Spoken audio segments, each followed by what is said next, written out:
Po topic ko ngayon simpleng medyas lang. Magme-medyas, hindi magme-medyas sa gabi o sa umaga, may medyas o walang medyas. Ano ang benefits and risks? Yan ang maganda dito. Libre lang. Maganda na sa kalusugan nyo. Tingnan natin Dito muna tayo pag natutulog. Lalo na sa mga seniors. Makinig po kayo. Pag nakasuot ng medyas, pag natutulog, simpleng medyas lang, actually, sabi nila, makakatulong sa hot flashes kung menopause ka na. Pag menopause kasi, masama yung pakiramdam, mainit, hot flashes. So, pag may socks, mas komportable, mas relax. Sabi nga, nakakababa pa ng core temperature. Siguro mas cool ang pakiramdam. Number 2, may taong malamig ang paa at malamig ang kamay. Di ba? Tawag dyan, Raynaud's syndrome. Sumisikip yung mga ugat dito sa kamay at sa pakita mo, ang lamig-lamig, minsan nagbo-blue pa. So, pag ganyan ang problema nyo, mas maganda nga, naka-gloves, naka-socks. Lalo na yung mga may arthritis, nilalamig, di ba? Pwede yan, naka-socks. So, maganda yan sa gabi. Binibigay ko muna yung benefits, mamaya naman yung disadvantage.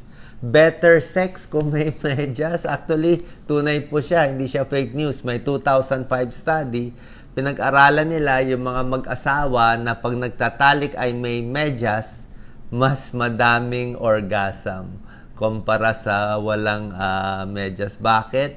Siguro nakaka-turn off kung masyadong malamig yung paa, di ba? Malamig yung paa, malamig. O medyo siguro, hindi nila alam bakit, pero nakaka-contribute daw to better sex. More studies needed. Number 4, syempre, pag may socks ka, mas protected yung feet mo sa gabi, di ba? Mas basa, mas moisturizer, hindi magda-dry, naka-moisturize. Sa mga diabetic, di ba? Pag diabetic, ayaw mo nakapaa. Dapat nakachinelas. Hindi lang socks, nakachinelas pag diabetic. Kasi kung nakapaa ka, manhid ang paa mo, pag nasugat ang paa ng diabetic, pwede hindi maghilom. Kaya tansyahin nyo. Isang disadvantage naman ng socks, sasabihin ko na rin, para sa seniors, baka madulas din naman kayo. Baka madulas. So, may pros and cons. Kaya ako nga, ginagawa ko sa gabi, pwede nakachinelas, mas maganda. Kung gusto mo nga, ako nga, yung mga lumang rubber shoes, ginagawa ko parang chinelas sa gabi para mas stable. Tsaka may konting ilaw. Okay? So, anong klaseng socks ang maganda? Isuot yung cotton. Yan. Huwag yung polyester or nylon na hindi maganda ang pakiramdam. So, depende po sa inyo. Lalo na kung malamig ang lugar, maganda yung socks. Lalo na kung arthritis, may edad, masarap yung may socks. Ano naman ang disadvantage kung may socks? Okay? Huwag lang sobrang sikip. Ayaw mo naman socks na sobrang sikip. Pero bihira lang naman yan yung sobrang sikip. Yung compression stockings na ginagamit ko, usually sa umaga lang yan. Sa mga may varicose, may manas sa umaga na compression socks. Sa gabi, hindi mo na sinusuot yan. Hindi mo na kailangan. Pag may socks lang, tapos mainit ang panahon, mas mapawis. Ayan mangangamoy. Yan, nangamoy yung socks niya. O pwede rin mag-alipunga. Actually, pros and cons, depende. May socks na pawisan, pwede mag-alipunga. Hugasan mo lang lagi.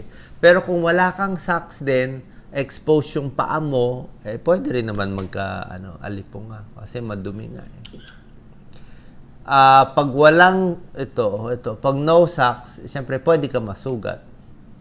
Diba? Pwede rin masugat, skin infection. Okay. So, pwede ba matulog ng may socks or no socks? Depende po sa inyo. Kung pwede nyo, kung sa mga pakiramdam nyo, may arthritis, nanlalamig, wala naman masama kung magsasak sa gabi. Huwag lang madudulas pag sa senior. Ito naman, sa umaga, ano mas maganda? May medyas o walang medyas? Ano ba uso ngayon? Actually, hindi ito uso. Bibigay ko sa inyo pros and cons. Pwede po kayong mag-comment. Yung mga nagme-medyas sa umaga, actually pati babae, si Doc Lisa nagme-medyas din yan. Pag nagme-medyas ka, malaking tulong sa sapatos mo. Clean ang shoes mo. Diba? Kung nakapaa ka, ang dumi, babaho yung sapatos mo. So, cleaner ang shoes, ang dumi na pupunta sa socks. Less bad odor, foot odor. Makakatipid ka sa sapatos. Hindi masisira agad. May socks ka kasi. Ang feet mo, mas maganda, mas moisturize, mas makinis. Nakatakip eh. Diba? Nakatakip siya. Okay? Less injury. May socks ka eh. So, hindi gano'ng gagasgas dito sa kanto-kanto. Ako nga, gusto kong socks yung makapal eh.